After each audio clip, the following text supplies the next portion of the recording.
Puji nama Tuhan. Shalom jemaat dikasih Tuhan. Shalom. Shalom. Pagi hari ini kita bersyukur kepada Tuhan, amin. Mari Bapak Ibu dikasih Tuhan, sebelum kita mulai ibadah kita satukan hati, kita mau berdoa. Kami bersyukur Tuhan pagi hari ini buat kebaikan-Mu dalam kehidupan kami Bapa. Kami sungguh bersyukur Tuhan atas kasih setia-Mu yang melimpah dalam kehidupan kami Tuhan. Hari ini Tuhan kami bersyukur Engkau naik menyediakan tempat bagi kami Tuhan. Dalam perayaan ini Tuhan kami percaya Tuhan Yesus, Engkau akan mencurahkan Roh Kudus-Mu atas setiap kami Tuhan. Dan Roh Kudus-Mu yang akan menuntun kehidupan kami Bapa dalam setiap langkah kami Tuhan. Bapa, terima kasih buat pagi hari ini. Engkau membuktikan bahwa Engkau Allah yang hidup dan Engkau naik ke surga. Terima kasih Tuhan Yesus, terima kasih Roh Kudus. Biarlah setiap pujian kami Tuhan naikkan pagi-Mu pada pagi hari ini Tuhan Yesus. Dimuliakan nama-Mu Tuhan, ditinggikanlah Engkau atas setiap puji-pujian kami Tuhan Yesus. Setiap kami umat-Mu Tuhan datang dengan sendak, dengan kerendahan hati kami Tuhan. Kami menaikkan syukur kami. Terima kasih Bapa. Terpuji nama-Mu Tuhan pagi hari ini. Di dalam nama Yesus kami berdoa dan mengucap syukur. Haleluya. Amin. Berikan tepuk tangan buat Tuhan Yesus. Haleluya. Tuhan akan mencurahkan rohnya atas kehidupan kita. Amin. Haleluya. Mari kita sama-sama tepuk tangan jemaat yang di Tuhan, yang di rumah-rumah, bahkan dimanapun kita memuji Tuhan Yesus.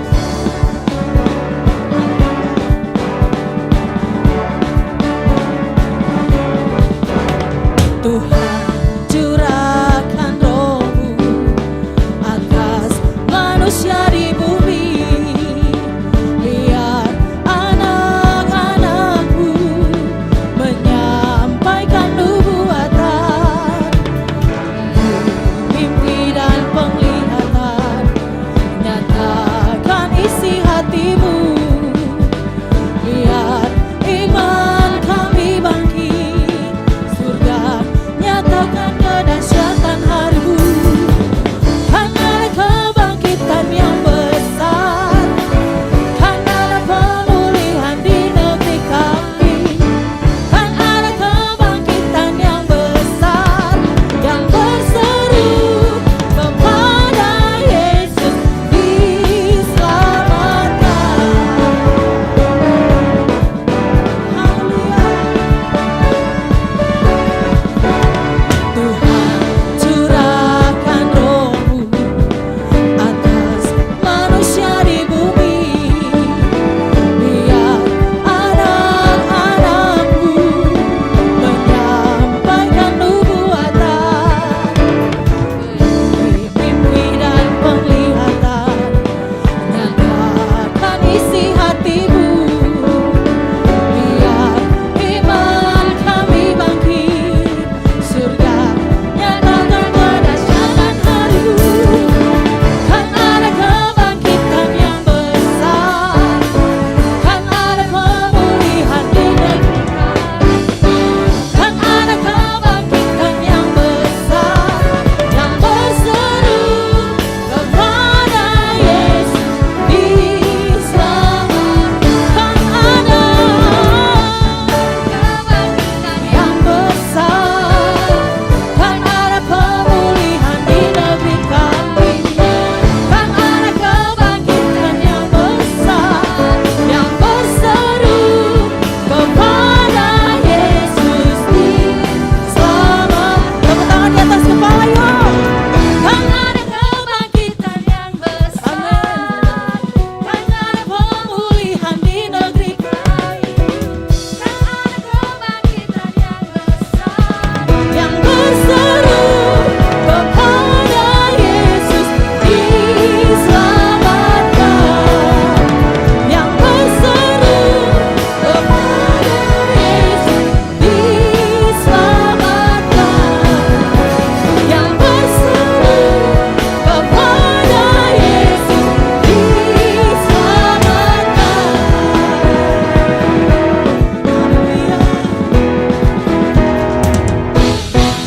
Haleluya. Berikan tepuk tangan buat Tuhan Yesus, karena Tuhan Yesus mencurahkan rohnya atas kita. Amin. Shalom saudara, pada tahun 2013, Gembala kita, Pendeta Dr. Insinyur Nikonyo Traharjo, telah mendeklarasikan bahwa Pentakosta ketiga sudah dimulai. Secara konsisten sampai hari ini, beliau mengatakan bahwa Pentakosta ketiga sedang terjadi. Namun, di sisi lain, beliau juga mengatakan bahwa kita sedang menantikan pencurahan Roh Kudus besar-besaran dari Pentakosta ketiga yang dahsyat. Jadi, apakah Pentakosta ketiga itu sedang terjadi atau akan terjadi? Untuk memahami hal ini secara alkitabiah, kita bisa membandingkannya dengan apa yang dituliskan di Alkitab mengenai kerajaan Allah.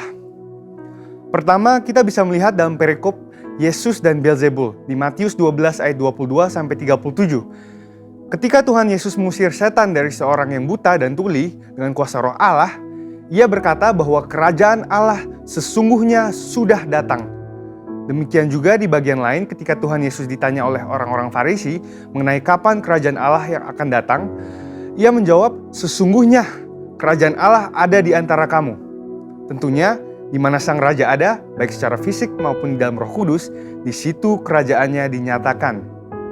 Yang kedua dalam perikop kedatangan anak manusia, di Lukas 21 ayat 25-38, dituliskan mengenai Tuhan Yesus memberitahukan apa saja tanda-tanda kedatangannya kembali. Akan ada tanda-tanda di langit dan di bumi yang membuat bangsa-bangsa dan banyak orang ketakutan. Kemudian Yesus berkata, jika kamu melihat hal-hal itu terjadi, ketahuilah bahwa kerajaan Allah sudah dekat. Dan apabila kerajaan Allah sudah dekat, pada saat menjelang kedatangannya kembali, tentunya pada waktu Yesus mengucapkan perkataan itu 2000 tahun yang lalu, kerajaan Allah baru akan datang. Kerajaan Allah yang akan datang ini berbicara tentang kerajaan Allah yang dinyatakan dalam seluruh kepenuhannya. Dan di saat inilah Yesus betul-betul hadir sebagai Raja segala Raja dan Tuan di atas segala Tuan. Dari dua pengertian itu, kita dapat berkata bahwa kerajaan Allah sudah datang karena Tuhan Yesus telah datang yang pertama kalinya. Namun, kita juga dapat berkata bahwa kerajaan Allah yang dinyatakan dalam seluruh kepenuhannya baru akan hadir saat Tuhan Yesus datang kembali. Dan dari sini, kita memahami bahwa kerajaan Allah bukanlah kejadian satu kali saja, melainkan suatu proses yang berlangsung dalam rentang waktu dan dalam intensitas yang semakin kuat. Pemahaman ini sangat penting bagi kita untuk memahami Pentakosta ketiga. Jadi, kembali ke pokok pembahasan kita, apakah Pentakosta ketiga sudah datang atau akan datang? Kegerakan Pentakosta ketiga dideklarasikan kembali di Indonesia pada tahun 2018 di hadapan banyak bangsa yang hadir dan berkumpul dalam unity dan kesatuan hati. Haus untuk melihat kegerakan Tuhan yang dahsyat. Peneguhan dan konfirmasi demi konfirmasi juga telah diberikan oleh banyak hamba Tuhan maupun institusi internasional. Kita juga dapat berkata bahwa Pentakosta ketiga sedang terjadi karena Roh Kudus sedang mengurapi kita saat ini dan memberikan kita kuasa untuk mulai bergerak menyelesaikan amanat agung. Dan Pentakosta ketiga juga dapat dikatakan akan terjadi karena kita sedang menantikan kepenuhan dari pencurahan Roh Kudus yang dahsyat di zaman ini, yang melebihi pencurahan Roh Kudus di era sebelumnya. Kita sedang menantikan penuaian jiwa yang terbesar dan terakhir sebelum kedatangannya kembali. Dan kita sedang menantikan digenapinya kebangkitan generasi Yeremia yang penuh Roh Kudus, cinta kepada Tuhan, dan bergerak untuk memenangkan jiwa-jiwa. Pemahaman bahwa Pentakosta ketiga sudah dimulai dan masih akan terjadi akan menuntun kita semua untuk meresponi Pentakosta ketiga dengan benar dan menghidupinya dengan berintegritas. Dengan itu, ada 3 respon yang lahir dari pemahaman ini. Pertama, karena Pentakosta ketiga sudah dimulai, maka kita harus menjalani hidup kita dengan kesadaran akan identitas kita sebagai seorang utusan Pentakosta ketiga seperti yang dikatakan di Kisah Para Rasul 1 ayat 8. Kedua, karena Pentakosta ketiga sedang terjadi, kita tidak menunggu secara pasif dan menjalani kehidupan seadanya, melainkan kita harus meminta dan mengalami kepenuhan Roh Kudus dan kuasa pemberdayaannya supaya kemuliaannya dinyatakan atas seluruh bumi. Ketiga, Pentakosta ketiga masih akan digenapi dengan sempurna. Oleh karena itu, kita harus tetap berdoa, tetap fokus, dan mengerang kepada Tuhan, supaya terjadi kegenapan yang sepenuhnya dari semua janji-janjinya. Dan biarlah, seperti Yesaya 40 ayat 31, kita menjadi orang-orang yang menanti-nantikan Tuhan, yang mendapat kekuatan baru, seumpama Raja Wali yang naik terbang dengan kekuatan sayapnya. Kita akan berlari dan tidak akan menjadi lesu. Kita akan berjalan dan tidak menjadi lelah. Karena harapan yang ada di hati kita dan karena mata kita yang senantiasa tertuju kepada Tuhan yang tidak akan pernah meninggalkan kita. Amin. Saudara, untuk penjelasan lebih lengkapnya dari tim teologi kami, silahkan buka link yang ada di atas atau scan QR Code yang tersedia. Dan Tuhan Yesus memberkati.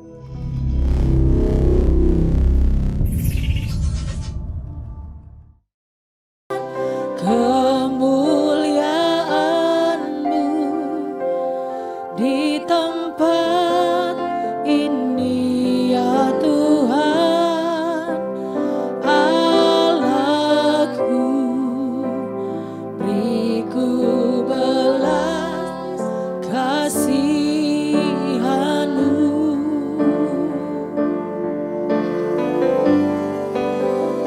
Bangkitkan Roh-Mu di dalamku, nyatakan kuasa nama-Mu. Yesuslah Tuhan, Yesuslah Tuhan, Yesuslah Tuhan bagi semua bangsa. Berikan tepuk tangan buat Tuhan Yesus. Ya Roh Kudus, ku haus padamu.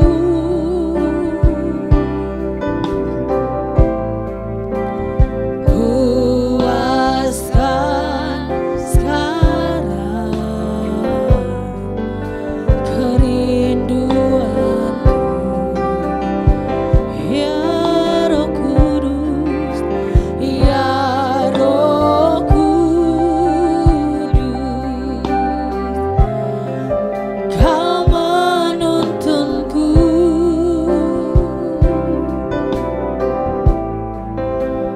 Pimpin langkahku, ku taat selalu. Nyatakan Tuhan, nyatakan kemuliaan-Mu di tempat ini ya Tuhan, Allahku, beriku belas kasihan-Mu. Bangkitkan Roh-Mu, bangkitkan Roh-Mu di dalamku, nyatakan kuasa nama-Mu. Yesuslah Tuhan, Yesuslah Tuhan,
Biarlah bangkitkan roh kami ya Tuhan.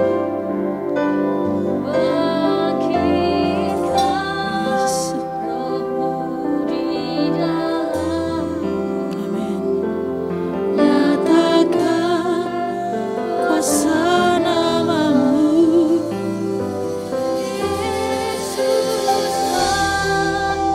Yesuslah Tuhan. Yesuslah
punya Allah seperti Engkau ya Tuhan.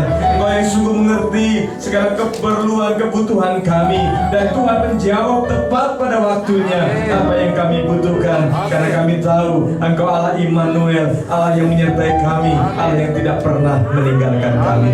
Biar kiranya setiap pujian penyembahan yang telah kami bawa kepadamu ya Tuhan boleh berbau harum di hadirat Tuhan, menjadi persembahan yang hidup dan kudus di hadapan-Mu ya Tuhan, karena kami telah memuji dan menyembah Tuhan di dalam roh dan kebenaran. Saatnya Kiranya kami akan mendengarkan firman-Mu. Urapi dan pakai hamba-Mu ya Tuhan, untuk menyampaikan isi hati Tuhan, sehingga setiap kami yang mendengar firman-Mu tidak terkecuali dijamah dan diberkati oleh Tuhan. Yang lemah dikuatkan, yang sakit disembuhkan, bahkan yang berbeban berterima kelegaan. Sebab kami percaya setiap orang yang berjumpa dengan Tuhan tidak pernah dikecewakan. Mereka duduk diam mendengarkan firman-Mu, dan Roh Tuhan bekerja di tengah-tengah kami, di dalam nama Tuhan Yesus Kristus. Katakan bersama, amin, amin. Silakan duduk. Shalom. Terima kasih kepada Tuhan, dan juga terima kasih kepada Bapak Gembala dan tim pengembangan tempat ini, yang pada hari ini saya diberikan kesempatan untuk menyampaikan firman Tuhan. Sudah kenal semua kan? Kan usah kenal aja. Bulan April yang lalu saya sudah kemari, saya sudah kenalan latar belakang saya dan lain sebagainya. Bapak Ibu yang dikasih Tuhan, banyak orang datang beribadah kepada Tuhan, nyanyi lagu yang sama, dengan khotbah yang sama, tapi pulang dengan berkat yang berbeda. Amin. Kita rindu hari ini, setiap kita akan pulang dengan berkat Tuhan. Amin. Tidak terasa kita sudah masuk di minggu pertama di bulan November. Iya, dulu mau masuk tahun 2023, kita bingung semua bisa lewat apa enggak. Apalagi presiden kita ngomong tahun depan tahun yang gelap, katanya gitu ya. Tapi hari ini kita udah sampai di bulan November, sebentar lagi kita lewati tahun 2023, kita masuk tahun 2024. Natal di depan kita. Ya. Nah, Bapak Ibu yang dikasih Tuhan, hari ini saya akan menyampaikan firman Tuhan dengan tema menang atas pergumulan hidup. Mungkin Bapak Ibu sampai hari ini masih ada pergumulan, persoalan yang belum dapat diselesaikan. Tapi kita percaya Tuhan di tengah-tengah kita, dan Dia sanggup memberikan pertolongannya. Dan seperti pujian tadi mengatakan, pertolongan Tuhan tepat pada waktunya, tidak pernah terlambat. Kita akan membaca Matius 14, suatu cerita yang sudah tidak asing lagi buat kita semua. Boleh ditayangkan di multimedia. Matius 14 ayat 22 sampai dengan ayat yang ke-31. Saya akan bacakan bagi Bapak Ibu. Ayat 22. Sesudah itu Yesus segera memerintahkan murid-muridnya naik ke perahu dan mendahulinya ke seberang. Sementara itu Ia menyuruh orang banyak pulang.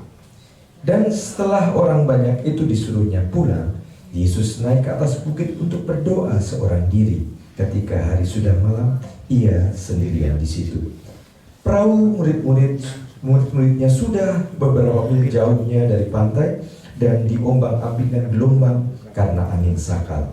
Kira-kira jam 3 malam datanglah Yesus kepada mereka berjalan di atas air.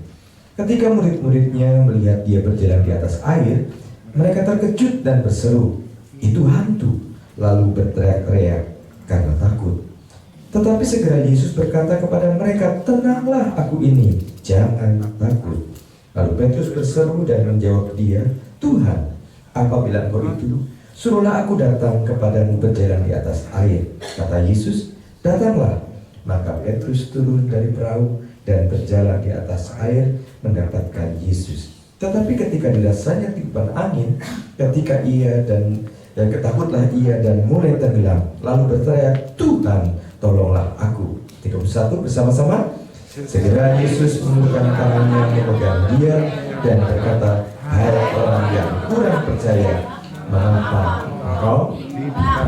Nah, Bapak Ibu yang dikasihi Tuhan, masalah itu sepertinya tidak pernah habis mengunjungi kehidupan kita. Bahkan seringkali masalah yang satu belum selesai, masalah yang lain sudah antri. Benar atau benar? Benar ya. Nah, Bapak Ibu yang dikasihi Tuhan, masalah itu bisa terjadi dalam kehidupan kita tuh karena dua hal. Yang pertama karena kita yang salah. Yang kedua bukan karena kita yang salah. Karena kita yang salah mungkin biasa kalau malam minggu kita biasa dapat undangan pernikahan. Lalu kita selesai acara, doa makan selesai. Nah, di situ ada sajian banyak. Ya, ada sajian kambing guling, babi guling, ya macam-macam. Yang nggak ada cuma bantal guling misalnya. Yang guling-gulingan ada di situ. Nah, Bapak Ibu yang dikasih Tuhan, sering kali nih kita nggak tahan. Kalau sudah amin doanya, ngantri duluan di mana? Nah, ngaku kambing guling, katanya kan gitu ya. Padahal kita punya darah tinggi, punya hipertensi, ikut juga ngantri di situ. Padahal masih ada gado-gado di sana, masih ada mie dan lain sebagainya. Kita antri di situ. Nah, kita makanlah kambing guling. Besok pagi kita bangun, kita mau ke gereja, ada pelayanan. Tiba-tiba kok semuanya muter pusing begini gitu ya.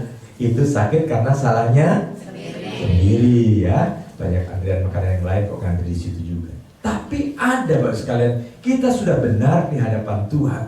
Kita sudah melakukan kehendak Tuhan. Kita sudah mendukung pelayanan Tuhan, pelayanan penginjilan. Bisa nggak masalah datang ke kehidupan kita? Bisa. Contohnya Ayub. Nggak ada orang sehebat Ayub. Ayub itu adalah orang yang jujur, orang yang saleh, orang yang selalu menjauhi kejahatan dan takut akan Tuhan.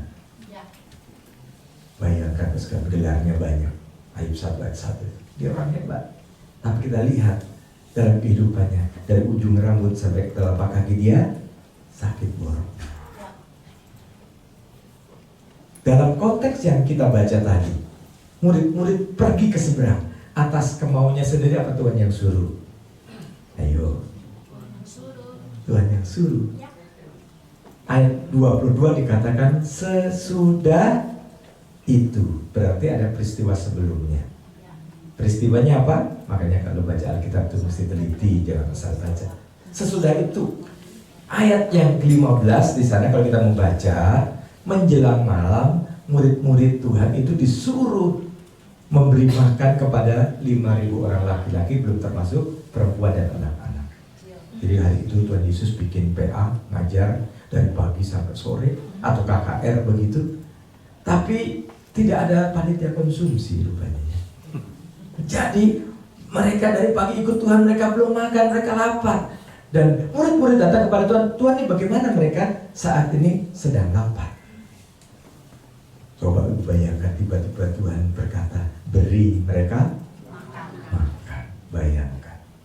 Menjelang malam kira-kira jam berapa ya? Kita tanya jawab ya, biar kita nggak ngantuk. Ya. Kalau di Fatmawati ini menjelang malam kira-kira jam berapa? Oh, jam 6. Oke, jam 6. Kita deal ya, jam 6 ya. Nah, waktu jam 6, murid-murid diperintahkan oleh Tuhan untuk memberi mereka makan. 5.000 orang laki-laki, belum termasuk perempuan, belum masuk anak-anak, mungkin total tidak hampir 10.000 lah gitu orang yang berkumpul waktu itu. Karena Tuhan Yesus waktu itu jadi pusat idola semua orang. Karena Tuhan bikin mujizat di sana, bikin mujizat di sini. Waktu dia ngajar di tempat itu, maka semua orang dari berbagai tempat datang di situ dan mereka berkumpul begitu banyak. Nah, waktu jam 6 sore Tuhan perintahkan kepada murid-muridnya untuk memberi mereka makan. Bingung nggak? Bingung lah, mana ada toko roti yang bisa dalam waktu sekejap bikin roti begitu banyak buat dibagikan. Mana ada restoran mana yang bisa membuat dalam waktu singkat untuk 10.000 orang. Dan akhirnya mungkin mereka rapat ya, Pak Petrus, Pak Yohanes rapat. Ya, rapatlah kurang lebih setengah jam. Dari jam 6 tambah setengah jam jadi ya setengah 7. Setengah 7 muridnya bawa satu bekal anak-anak, satu ompreng begitu, isinya 2 ikan dan 5 roti. Tuhan adanya cuma ini. Lalu mari Bapak mari. Tuhan akhirnya memberkati dan mendoakan roti dan ikan itu. Lalu suruh bagi. Sini mujizat terjadi luar biasa. 5 roti 2 ikan cukup buat 5.000 orang. Bapak Ibu bagi roti 12 murid dan ikan kepada 5.000 orang. Kira-kira makan waktu nggak? Di sini perjamuan kudus kalau Pak Gembala, Pak Hengki bagikan roti dan lain sebagainya dan anggur mungkin buat segini 15 menit waktunya.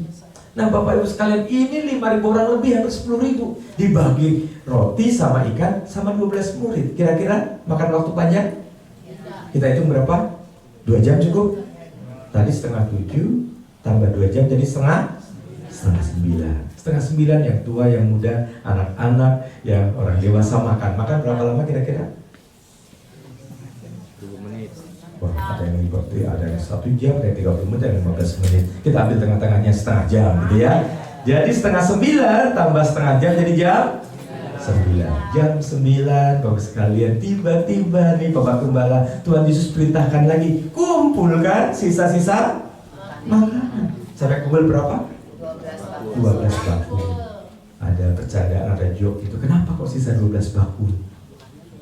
Karena tidak ada orang Batak sama orang Manado.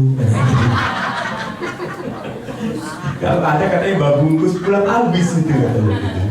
Nah Bapak Ibu yang kasih Tuhan, kalau tadi bagi 2 jam, sekarang mengumpulkan kira-kira 1 jam. Jam 9 tambah 1 jam jadi jam 10. Jam 10 baru Tuhan katakan firman Tuhan tadi. Sesudah itu Tuhan Yesus memerintahkan murid-murid harus pergi ke seberang, dan dia memerintahkan orang banyak itu pulang. Pertanyaannya, menyuruh orang banyak pulang cepat atau enggak? Kalau Tuhan Yesus ngajar di sini, dia habis memberkati, habis memberikan firman, dia habis kasih konsumsi, dia doa berkat, amin, langsung pulang nggak? Enggak, pasti pengen salaman gitu kan? Orang saya bawa artis aja pernah ke satu tempat aja, itu ibadah udah selesai, itu anak-anak muda ngantri pengen salaman buat sekalian. Nah waktu itu Tuhan Yesus satu-satunya orang yang diidolakan oleh semua orang, karena dia berbuat mujizat dahsyat luar biasa. Kira-kira berapa lama nih orang banyak pulang? Segitu banyak. 2 jam cukup? Ya cukuplah kita tunggu 2 jam. Jam 10 tambah 2 jam jadi jam 12.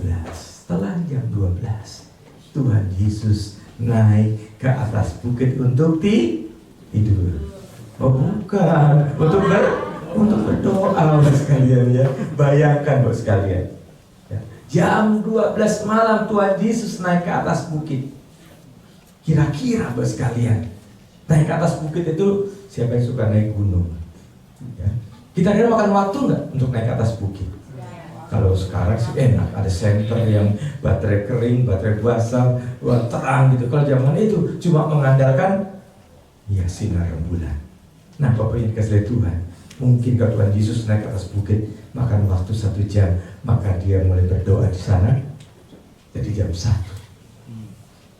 Lalu dalam bacaan kita tadi Bapak sekalian, kita melihat bagaimana Tuhan yang dari pagi dia mengajar, terus dia memberikan makan sampai jam 1 malam sampai di atas bukit. Tiba-tiba dalam bacaan kita tadi jam 3 murid-muridnya mengalami gelombang angin sakal. Angin sakal itu angin ribut yang tiba-tiba datangnya. Nah Bapak sekalian, murid-murid pergi ke seberang, Tuhan yang suruh. Kira-kira Tuhan tahu nggak kalau akan terjadi angin sakal? Tahu. Terus kenapa suruh pergi ke seberang? Saya katakan, kalau masalah terjadi dalam kehidupan kita, kita sudah benar di hadapan Tuhan. Saya kira percaya Tuhan pasti punya rencana yang besar juga dalam kehidupan kita. Nah, lewat peristiwa ini kita lihat apa yang Tuhan kerjakan. Kita akan melihat bagaimana yang pertama, Allah itu bertanggung jawab atas kehidupan kita. Diklik ya, slide berikutnya. Dikatakan di sana ketika murid-muridnya melihat dia berjalan di atas air, mereka terkejut dan berseru itu hantu, lalu berteriak-teriak karena takut. Bayangkan Bapak sekalian, jam 1 sedang berdoa di atas bukit sana, tiba-tiba jam 3 pagi murid-muridnya ditimpa oleh gelombang angin sakal. Kita lihat di sini. Mungkin Tuhan berkata, aku yang menyuruh mereka pergi ke seberang. Kalau mereka ditimpa oleh gelombang angin sakal, aku harus bertanggung jawab. Akhirnya, Bapak sekalian, kita lihat bagaimana Tuhan Yesus datang kepada mereka. Jadi Bapak Ibu yang kasih Tuhan, kalau Tuhan percayakan kita di tengah-tengah gereja di tempat ini, Tuhan percayakan kita di tengah-tengah pekerjaan kita, Tuhan percayakan kita hidup di tengah-tengah keluarga kita. Kalau kita punya masalah, pergumulan, angin sakal menimpa kehidupan kita, Allah bertanggung jawab atas kehidupan kita. Amin. Siapa yang masih percaya akan mujizat, angkat tangan. Semua percaya mujizat. Siapa yang mau mujizat coba? Angkat tangan. Wah, Pak Gembala semuanya angkat tangan mau mujizat. Sekarang pertanyaan, siapa yang mau masalah? Angkat tangan. Ini repotnya orang Kristen. Mau mujizatnya, nggak mau masalahnya. Lalu mujizat dari apa Bapak sekalian? masalahnya kecil, mujizatnya kecil. Masalah besar, mujizatnya besar. Jadi mau masalah apa bagus sekalian, kecil atau besar?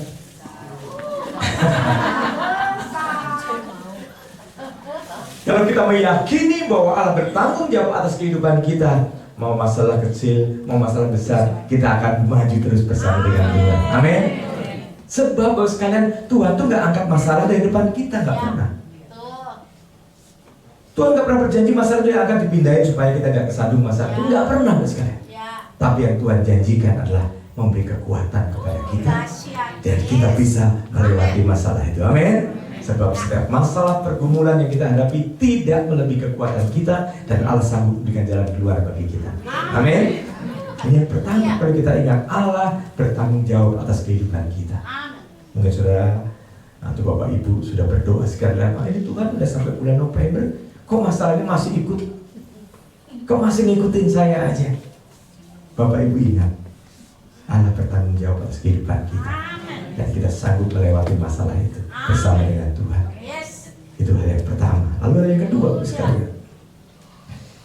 Sebelum masuk hal yang kedua, saya akan gambarkan mengenai danau itu. Nah, itu. Danau Galilea. Ada orang yang bilang juga danau Tiberias, ada yang juga bilang danau Kinneret. Bayangkan panjangnya 210 km, ya kan? Lebarnya 12 km. Murid-muridnya sudah mendayung perahu itu berapa? Berapa mil jauhnya? 3-4 km. Kita lihat di sini membuktikan bahwa Allah itu sungguh bertanggung jawab. Bayangkan, pemandangan kita kan terbatas, apalagi itu jam 3 pagi. Tuhan Yesus di atas bukit sana bisa melihat murid-muridnya yang sedang ditimpa oleh gelombang angin sakal, padahal jaraknya 3-4 km. Jadi bahwa sekali tidak ada alasan bagi kita untuk kita tidak berharap kepada Tuhan, tidak percaya kepada Tuhan. Tuhan tahu persis pergumulan kita. Tuhan tahu apa yang kita alami, Tuhan tahu apa yang kita hadapi. Kita sungguh bersyukur dan bangga punya Allah seperti ini. Amin. Jadi sekali kalau punya masalah pergumulan, jangan lari kemana-mana. Amin. Ingat, Allah bertanggung jawab atas kehidupan. Amin. Hal yang kedua, kita lihat. Pada hakikatnya Allah itu dekat dengan kita. Waktu berkata, tenanglah aku ini, jangan takut. Dari atas bukit atau dekat dengan murid-muridnya. Pada hakikatnya Allah itu dekat dengan kita. Bahkan ada pujian mengatakan, dia hanya sejauh Doa. Amin. tutup mata kita berjumpa dengan Tuhan. Amin. Nah, Bapak Ibu dikasih Tuhan, waktu Tuhan Yesus berkata, tenanglah aku ini, jangan takut. Kalau waktu itu Tuhan teriak-teriak dari atas bukit sana, hai Petrus, hai Yohanes, tenang, aku di sini, jangan takut, jangan takut. Murid-muridnya yang protes, ya Tuhan tenang di atas bukit, saya yang ada di atas air, di atas gelombang. Tapi tatkala itu Tuhan Yesus dekat dengan murid-murid. Dia Allah Immanuel, Allah beserta dengan kita. Jadi bos sekalian, jangan kita takut, jangan kita gelisah tatkala masalah pergumulan datang dalam kehidupan kita. Tuhan ada beserta dengan kita.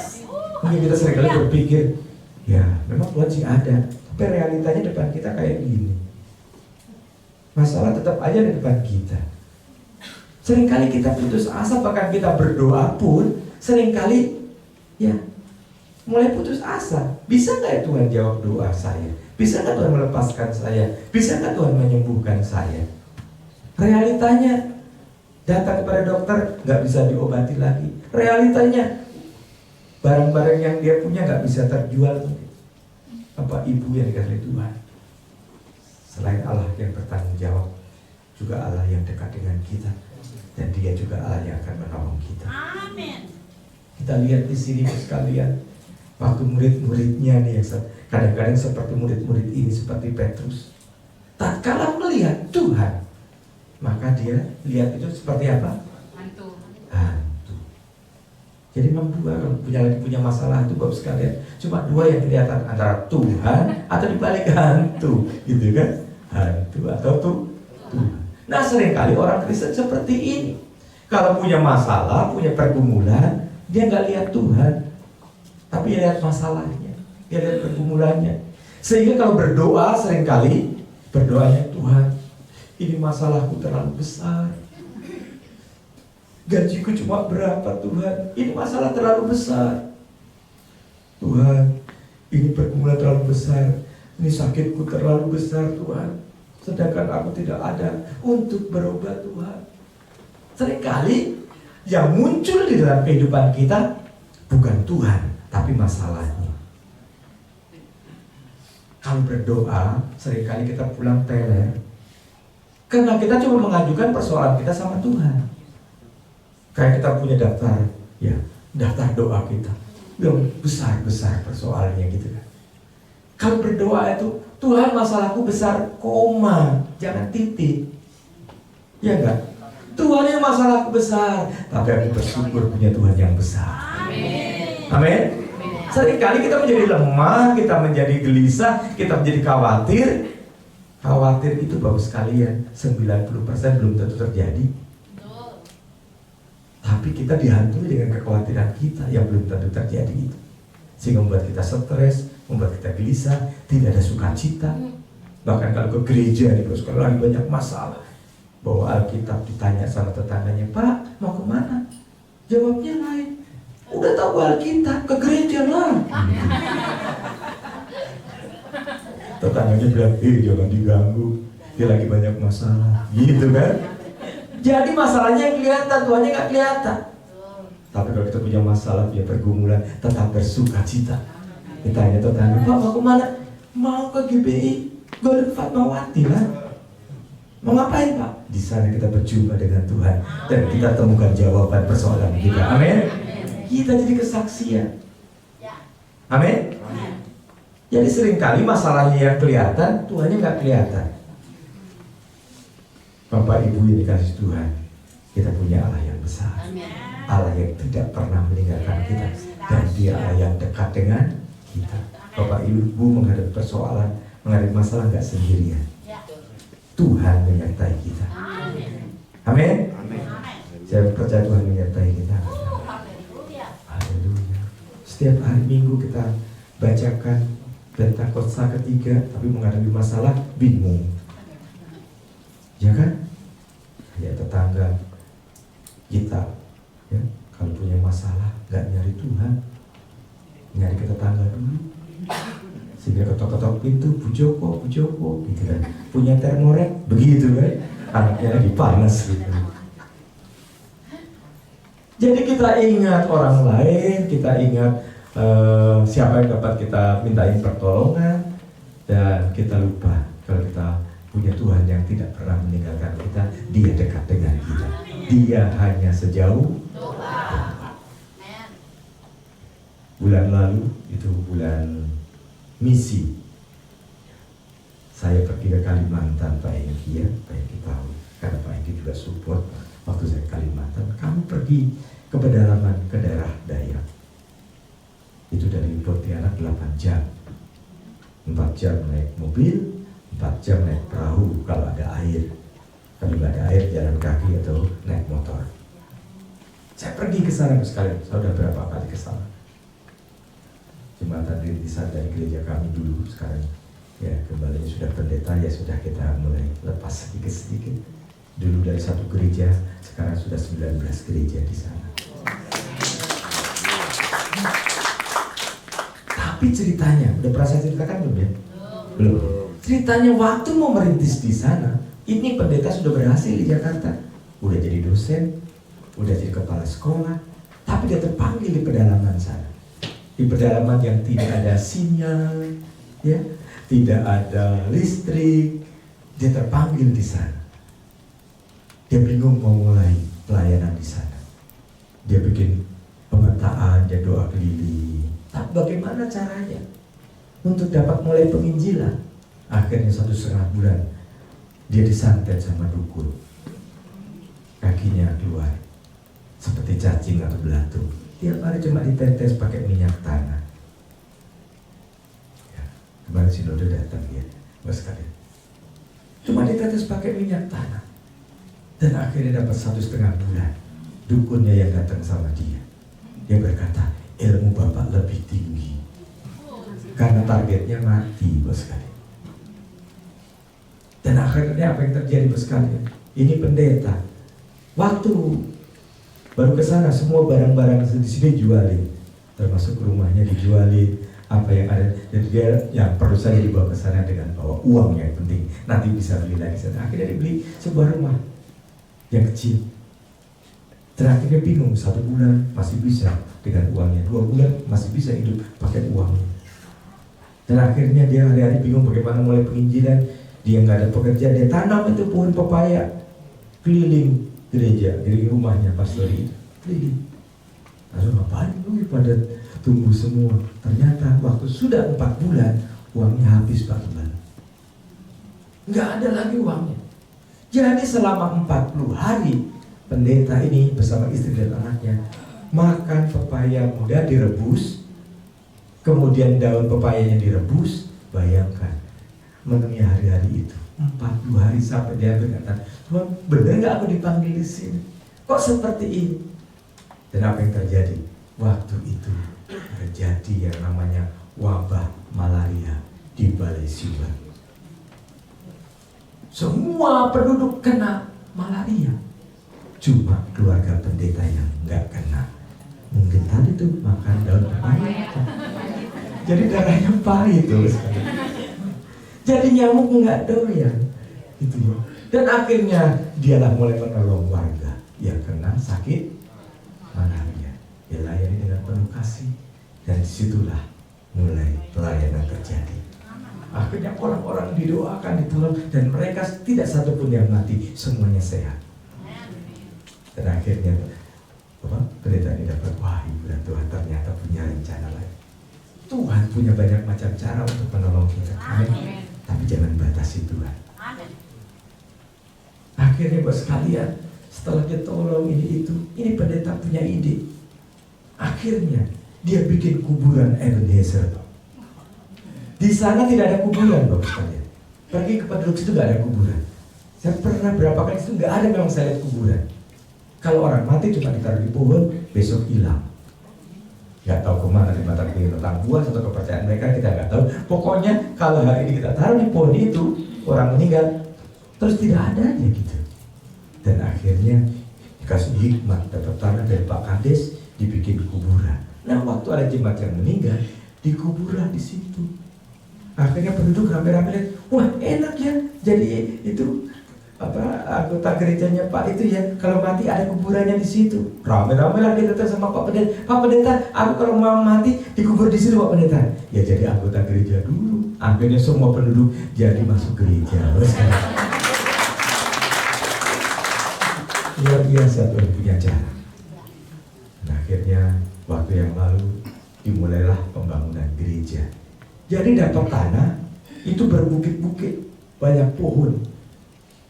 Itu kalau untuk menyelesaikan meratakan tanah untuk pembangunan. Tadi dukun yang nyatet itu, yang bertobat, itu punya kayu banyak, kayu ulin. Dipersembahkan kepada gereja, sekarang jadi penatua di gereja. Sekalian, saya pernah ke rumahnya, serem juga sih. Orang di sana rumahnya masih ada kepala tengkorak begitu masih banyak. Sekalian, di sana nggak ada yang beragama. Semuanya keharingan begitu. Jadi bebas mau di Kristen mau apa, nggak mau Kristen kan orang terserah, ya nggak ada masalah. Jadi ini pendeta ini luar biasa. Begitu baru sekalian ada sebuah perusahaan mau membuka tambang boksit, dia nggak izin bawa alat bulldozer besar itu lewat kampung di situ, dan itu kena adat. Akhirnya itu alat disita, alat yang besar itu. Begitu disita, ini pendeta punya hikmat, ngapain tongkrongin di situ? Kita buat ngeratain aja buat pembangunan gereja. Akhirnya 1 hari selesai itu diratain loh sekalian. Kalau pakai tenaga orang 3 bulan 4 bulan belum tentu selesai. Ini akhirnya pakai bulldozer itu semua diratakan dengan tanah. Dan saya pergi ke sana, tancap tiang pertama pembangunan. Dan sekarang sudah jadi gereja besar. Bapak Ibu yang dikasih oleh Tuhan, sekali lagi jangan batasi Tuhan. Tuhan punya banyak macam cara untuk menolong kita. Dia bisa kirim pohon pepaya. dia bisa kirim bulldozer. Dan beberapa waktu yang lalu yang lebih hebat lagi, di Jawa Timur ada panti asuhan Deborah. Ya, di daerah Kelames, ada yang di Jawa Timur. Nah, itu ada panti asuhan di situ. Tiba-tiba sekalian, nggak tahu kenapa, mungkin karena COVID dan sebagainya, suatu hari kemarin mereka kehabisan makanan. Jadi anak-anak yang masih kecil yang di panti asuhan itu nggak ada makan dan minum. Biasanya pagi ada susu, kacang hijau. Hari itu tidak ada, semuanya habis. Akhirnya ini kepala asrama kita, ayo kita berdoa sambil bawa piring masing-masing, piring kosong. Dan dia berdoa. Apa yang terjadi? Sekalian dia nggak tahu nih pendeta mau berbuat apa. Tuhan ini anak-anak yang Tuhan kirim ke tempat ini untuk dibesarkan, untuk dilatih dan lain sebagainya, untuk mempunyai masa depan yang lebih baik. Tapi mereka sekarang nggak makan. Bagaimana ini Tuhan? Lalu sekalian akhirnya mereka berdoa bersama dengan anak-anak itu. Tiba-tiba di daerah Madiun terjadi hujan lebat. Hujan lebat, wah luar biasa hujan lebat sore hari. Ya, mulai jam 4 ada hujan lebat. Dan akhirnya waktu mereka berdoa, tiba-tiba ada mobil box datang. Nah, waktu dia datang, ini kepala asramanya bingung. Siapa nih mobil box datang? Tiba-tiba mereka buka pintu dan dia turunkan makanan banyak sekali. Dia turunkan makanan banyak sekali. Dan akhirnya dia tanya, Pak ini apa? Dia ceritakan, hari ini sebetulnya ada pesta pernikahan. Tapi karena hujan lebat gak satu orang pun datang. Makanannya banyak. Kita bingung mau dibawa kemana. Kita ingat panti asuhan Deborah, kita bawa ke sana semua. Dan akhirnya anak-anak hari itu makan makanan pesta. Luar biasa. Tuhan punya banyak macam cara untuk menolong kita. Jangan batasi Tuhan. Kadang-kadang kalau kita berdoa kepada Tuhan, kita ngajarin Tuhan. Kadang-kadang jawaban doa di depan kita, di depan mata kita, karena nggak sesuai dengan konsep pikiran kita, itu bukan jawaban Tuhan. Seperti yang saya pernah ceritakan, kan ada petani macul, capek, dia istirahat di bawah pohon, itu dia duduk, tiba-tiba dia sandaran itu, ini pohon besar sekali, ternyata pohon lengkeng. Tahu pohon lengkeng? Pohonnya besar, buahnya kecil-kecil. Lalu dia lihat ke bawah, ini pohon semangka, batangnya kecil, buahnya gede banget. Tuhan ini salah taruh. Seharusnya pohon lengkeng yang besar ini buahnya besar, sedangkan pohon semangka yang kecil ini batangnya kecil, buahnya kecil. Tiba-tiba dia ketiduran di bawah pohon itu. Dia dibangunkan, ada buah lengkeng jatuh di atas kepalanya. Letak, dia terbangun. Untung buah lengkeng kecil. Kalau gede nggak bangun lagi bos kami. Seringkali kita berdoa seperti itu. Kita berdoa kepada Tuhan. Kita kurang peka terhadap jawaban Tuhan. Seringkali jawaban sudah di depan mata kita. Oh, karena nggak sesuai dengan konsep pikiran kita, itu bukan jawaban doa. Dan seringkali kita meragukan Tuhan karena konsep pikiran kita. Kalau kita berdoa, serahkan sepenuhnya kepada Tuhan. Tuhan punya banyak macam cara untuk menolong kita. Lalu yang ketiga, ini Allah tidak pernah terlambat untuk menolong kita. Ayat 31, segera Yesus mengulurkan tangannya, memegang dia dan berkata, hai orang yang kurang percaya, mengapa engkau bimbang? Tahu cerita sebelumnya kan? Waktu dia lihat Tuhan, ini Petrus berkata kepada Tuhan, apa bilang engkau itu? Ini sering orang Kristen doakan gini, Tuhan kalau memang engkau itu Allah yang besar, Tuhan kalau memang engkau itu Allah yang maha kasih, gak usah pakai kalau memang Tuhan yang besar, Tuhan yang maha kasih, amin. Nah ini Petrus ragu-ragu, Tuhan kalau apa bilang engkau itu, suruhlah aku datang kepadamu berjalan di atas air. Lalu Tuhan katakan apa? Mari datang. Sebentar Petrus matanya tertuju kepada Tuhan, sebentar Petrus fokus kepada Tuhan, dia langkahkan kakinya dari perahu itu dan dia bisa berdiri di atas air, bisa berdiri di atas masalahnya. Masalahnya tadi apa? Air kan? Air sakal. Sekarang Sementara Petrus matanya tertuju kepada Tuhan, dia bisa berdiri atas masalahnya. Amin. Jadi yang benar itu bahwa sekalian masalah itu sebenarnya letaknya itu di bawah telapak kaki kita. Tapi seringkali masalah ada di atas kepala kita, sehingga kita terbongkok-bongkok jalan begitu, kelelahan. Karena kita salah meletakkan masalah kita. Masalah kita ada di bawah telapak kaki kita. Kalau mata kita tertuju kepada Tuhan, sekedar kehidupan kita tertuju kepada Tuhan, masalah itu letaknya di bawah telapak kaki kita. Petrus melangkah keluar, bisa berdiri di atas air. Tapi tatkala dia mulai melihat ke kiri, dia mulai melihat ke kanan, wah, ada angin besar, oh, ada gelombang besar. Mulai bimbang. Lalu Petrus mulai tenggelam. Dan baru tadi, waktu dia berteriak, Tuhan tolong, Tuhan mengulurkan tangannya, mengangkat dia, dan berkata, hai orang yang kurang percaya, mengapa engkau bimbang? Ini kita bersyukur punya Tuhan seperti ini. Tolong dulu, baru dimarahi. Gitu kan? Kalau kita apa? Ayo, tolong kalian. Tolong dulu atau marahin dulu? Anak kita yang pesen, jangan main setrikaan ya. Nanti kalau kesendat kena tangan, itu bisa panas, bisa melepuh tangan kita. Wih, mamanya dapat telepon, ditinggalin, dimiringin begitu setrikaannya. Mamanya ambil telepon lagi telepon. Anaknya asik, main mobil-mobilan pakai setrika. Kena tangannya, yes, nyos. Marahin dulu apa tolong dulu? Ibu bilang apa, nggak boleh main nih. Wah, di mana anaknya sudah kepanasan begitu ya.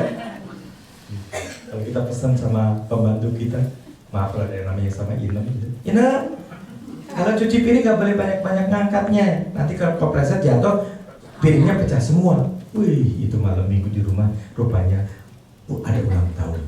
Semua saudaranya diundang di rumah. Ya, jam 8, Inem lihat kok belum selesai.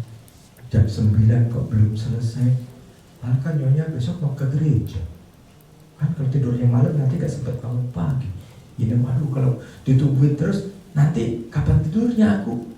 Wah, dia punya pikiran besok pagi aja lah cuci piringnya. Sekarang aku tidur dulu.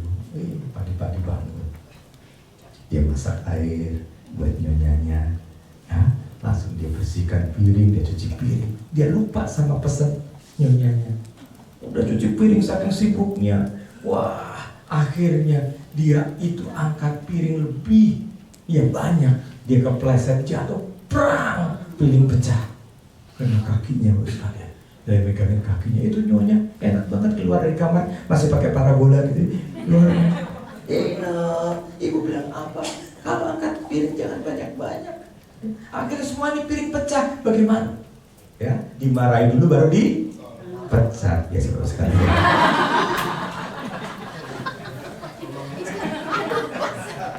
Jadi banyak pecah sekali. Tapi luar biasa ya Allah kita. Dia segera mengulurkan tangannya dan mengangkat dia. Kalau waktu Tuhan seperti kita, kasihan tuh Petrus. Dimarahin dulu. Kamu orang yang kurang percaya, belibuk naik lagi. Mengapa mau timbang belibuk naik lagi? Karena kan mau tenggelam bawa sekali. Tapi kita lihat di sini, Allah yang luar biasa. Allah tidak pernah terlambat menolong kita. Dia mengulurkan tangannya dan mengangkat dia. Hai orang yang kurang percaya, mengapa engkau? Saya tidak tahu permasalahan pergumulan yang Bapak Ibu bawa ke gereja ini hari ini. Tapi yang saya tahu Tuhan yang sama, yang mengulurkan tangannya kepada Petrus. Dia juga Tuhan yang sama yang menawarkan kepada kita pertolongan. Mungkin sudah berpikir sekian lama, Tuhan masalahku terlalu besar. Aku gak sanggup, aku gak bisa. Ingat, Allah bertanggung jawab atas kehidupan kita. Ingat, Allah pada hakikatnya dekat dengan kita. Amin. Dan kita lihat pertolongannya tidak pernah terlambat. Amin. Amin. Ya. Ada yang mulai meragukan pertolongan Tuhan? Ingat hari ini, Allah tidak pernah terlambat untuk menolong kita. Amin. Kemarin bos sekalian, waktu September, anak saya yang pertama, dia itu sebetulnya udah kerja di apa ini namanya, Allianz, ya, asuransi bagian medianya. Karena anak saya dua-duanya media, satu animasi, satu sinema. Nah, kuliahnya di UMN di Serpong sana. Nah, waktu saya ini dipanggil atau ketemu dengan Pak Frans Mantan di seminari, dia tadi, Pak Agus, ambil lagi aja S2, nanti dibantu sama kita semua, bahasa Inggrisnya kurang. Lagi udah kepala 6 lewat begini, suruh sekolah lagi udah gak kuat Pak, begitu kan. Akhirnya kita ke Jakarta, anak saya ikut, saya ceritakan sama anak saya, masa papa suruh sekolah lagi, udah gak pasti ingat pelajaran lah gitu. Mestinya kayak kamu gini yang sekolah lagi. Dia bilang, aku udah daftar, papa tinggal bayar aja. Enak banget ya. Dan rupanya bos sekalian, saya ambil S2 lah di seminari Beton ya. Nah, September kemarin dia minta sama Tuhan, Tuhan, aku mau ulang tahun, hadiahnya aku selesai S2. Nah, bos sekalian, dia akhirnya kuliah 1,5 tahun selesai S2. Dan akhirnya tanggal 6 September itu wisuda di HOB ya, di gereja kita di Puri sana. Nah, bos sekalian, ceritanya waktu seminggu sebelumnya dia bilang, Pak, aku udah mau di wisuda, tapi mesti bayar uang wisuda sama uang kuliah yang belum. Oh gitu, berapa? Dia sebutkan angkanya. Waduh, mahal banget. Nah, sementara sebelumnya ada kejadian ya, pengerja kami, dia sewa mobil, dia melihat saudaranya di Garut, mobilnya tabrakan, padahal boleh sewa. Sekalian. Nah, bos sekalian, akhirnya dia bingung di tengah hutan di antara Cianjur dan Garut sana. Dia telepon, oh sedang gini. Oh sudah, terus lawannya apa? Enggak, kira-kira musuh tabrakannya itu mobil Alfa. Terus sekali, waduh, dan nyari musuh aja kok yang gitu amat ya tabrakan gitu. Coba kalau mobil angkot kan mesti mendingan gitu, ini Alfa. Oh, tapi saya berpikir, oh itu Alphard ya, pasti dia punya asuransi. Jadi kamu nego aja, dan akhirnya deal bahwa orang Alphard cuma nuntut di towing dari tempat itu ke Bandung. Akhirnya deal, bayar 3 juta towing buat tarik mobil dia, itu saja. Kemudian yang ada masalah, sekarang mobil dia nggak bisa dinaikin juga. Dan dia bawa 6 orang. Dan akhirnya sudah, kamu panggil towing juga. Akhirnya itu mobil naik di atas mobil towing dengan isi 6 orang di mobil tersebut. Terus kamu bawa kemana tuh mobil? Bawa ke rumah. Apa ini bawa ke rumah? Bukan bawa ke rumah, besok kamu towing lagi ke bengkel. Langsung aja ke bengkel. Dan akhirnya saya nggak tahu. Ya gini aja. Nanti kalau sudah dekat keluar tol Tangerang, kasih tahu. Bapak Ibu sekalian, saya nunggu jadinya kan. Jam 1 kok belum keluar tol Tangerang. Dan akhirnya jam 1:20, Om, saya sudah mau keluar tol Bitung Tangerang. Oke, saya lah tungguin di dekat pom bensin situ. Mobil saya kedip-kedip. Nanti kamu kalau sudah lihat mobil kedip-kedip itu, kamu kasih tahu, udah ada di belakangnya, biar saya tuntun ke bengkel. Nah, Bapak kasih Tuhan, ngeri juga ya jam 1 malam di pinggiran jalan gitu ya. Jadi saya sambil berdoa, Tuhan tolong semoga nggak ada orang iseng yang kemari gitu ya. Nah, sekalian akhirnya keluar. Nah, akhirnya saya tuntunlah itu ke daerah Cimone di sana, ada Plaza Sinta. Nah, di situ banyak bengkel mobil. Ada anak Tuhan di situ, saya sudah telepon, kok aku mau datang jam segini, bisa dibantu nggak? Oh bisa Pak. Akhirnya sampai 1:30 di bengkel itu. Kemudian apa terjadi Bos sekalian? Mobilnya diturunkan, bingung kan, 6 orang mau dikemanain? Akhirnya udah, kamu pakai mobil saya pulang. Saya gojek aja karena sendirian pulang ke rumah. Akhirnya dia pakai mobil saya, dia pulang ke rumahnya. Dan akhirnya saya pulang naik gojek jam 1:30 pagi pulang ke rumah. Nah Bapak sekalian, singkat cerita itu mobil boleh sewa. Dan akhirnya kasihan juga nih buat bayar bengkelnya. Akhirnya saya, kita bantulah ya dia untuk bayar bengkel. Nah akhirnya singkat cerita kita bantulah itu uang bengkel. Mobilnya sudah jadi bagus lagi dan dia bawa serahkan kepada yang punya. Nah Bapak Ibu yang dikasih Tuhan, anak saya mau ujian, perlu dana Bapak sekalian, kurang lebih 14.800.000. Anak saya bilang, kok ini sekolah Alkitab sama sekolah sekuler mahalan sekolah Alkitab bayar ujiannya. Ya, begitulah peraturan di sini karena mensubsidi kepada yang lain gitu. Jadi 14.800.000 uang saya nggak ada karena sudah dipotong pakai buat bayar mobil orang tadi. Tinggal sedikit nggak cukup. Tuhan gimana? Kalau nggak bayar ujian besok nggak jadi wisuda. Akhirnya saya berkeberanian ke seminari. Saya ketemu pengen keuangan, Pak, anak saya mau wisuda, mesti bayar uang sekolahnya. Siapa Pak namanya? Oh itu anak Bapak. Saya nggak tahu kalau itu anak Bapak. Oh itu anak saya yang pertama. Iya Pak, di sini ada kurang lebih 14.800.000 Bapak harus bayar. Terus saya iseng, masa anak pendeta nggak dapat diskon? Nah itu. Dan singkat cerita akhirnya ini mereka rapat dengan, oh Pak Agus, rupanya anak Bapak selama ini juga bantu di seminari. Studio itu yang pegang anak Bapak. Jadi untuk uang kuliahnya bayar aja 50%. Wah, akhirnya cukup bagus sekali. Amin. Tuhan tidak pernah terlambat menolong kita. Apa yang menjadi kewajiban kita kerjakan, apa yang menjadi kewajiban Tuhan kerjakan bagi kita. Amin. Amin. Sekali lagi Tuhan tidak pernah terlambat menolong kita. Kita bagi berdiri di hadapan Tuhan. Masing-masing kita menghadap kepada Tuhan. Bapak Ibu yang punya pergumulan, persoalan apapun pergumulan kita, Allah bertanggung jawab atas kehidupan kita. Dia Allah dekat dengan kita. Kita pejamkan mata, kita berjumpa dengan Tuhan. Aku bersyukur Tuhan, Engkau Allah yang dekat. Engkau Allah yang tidak pernah meninggalkan aku sendirian. Engkau Allah Immanuel. Dan pertolonganmu tidak pernah terlambat. Tuhan, Engkau punya banyak macam cara untuk menolongku. Ini pergumulanku Tuhan. Ini masalahku Tuhan. Kalau orang lain Tuhan tolong, Engkau bersanggup menolong aku.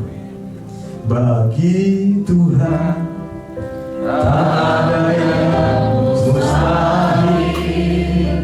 Bagi Tuhan tak ada yang tak mungkin. Mujizatnya disediakan bagiku. Ku diamkan dan dipulihkannya. Katakan sekali lagi, bagi Tuhan. Bagi Tuhan tak ada yang mustahil. Bagi Tuhan tak ada yang tak mungkin. Mujizatnya disediakan bagiku. Ku diamkan dan dipulihkannya. Musik dengan lembut menghadirkan pujian ini. Saya tidak tahu pergumulan Bapak Ibu sudah sekalian, tapi yang saya tahu sesuai dengan janjinya, Tuhan ada di tengah-tengah kita. Dan kalau Tuhan di tengah-tengah kita, perubahan pasti terjadi, mujizat pasti terjadi. Orang lain Tuhan tolong, murid-murid Tuhan tolong dari masalah yang begitu besar. Tuhan pun sanggup menolong kita. Mungkin ada di antara Bapak Ibu yang perlu dukungan doa. Tuhan, ini masalahku terlalu besar. Ini masalahku terlalu luar biasa Tuhan. Dengan kekuatanku aku tidak mampu Tuhan. Takkan menjadi dengan sungguh-sungguh mengangkat tangan di hadapan Tuhan. Katakan, bagi Tuhan tidak ada yang mustahil. Katakan bersama. Bagi Bapak yang punya pergumulan, angkat tangan. Haleluya. Terima kasih Tuhan. Bagi Tuhan tak ada yang mustahil. Bapak yang ada di Tuhan. Terima kasih. Pergumulan apapun yang dihadapi umat, kami percaya mujizat disediakan bagi setiap kami. Mujizat tetap ada, mujizat pasti ada bagi setiap kami yang percaya kepada Dia. Katakan, bagi Tuhan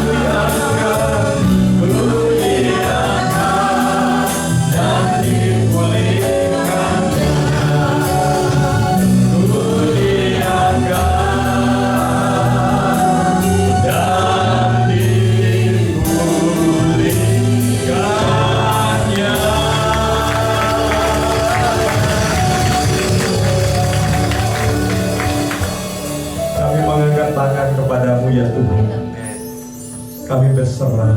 Amin. Dan kami percaya kalau mengangkat tangan, Tuhan yang turun tangan. Haleluya. Persoalan apapun yang dihadapi oleh umat-Mu pagi hari ini. Ya Bapak. Orang sikir apa makasih. Orang sikir apa. Engkaulah sumber kemenangan kami. Amin.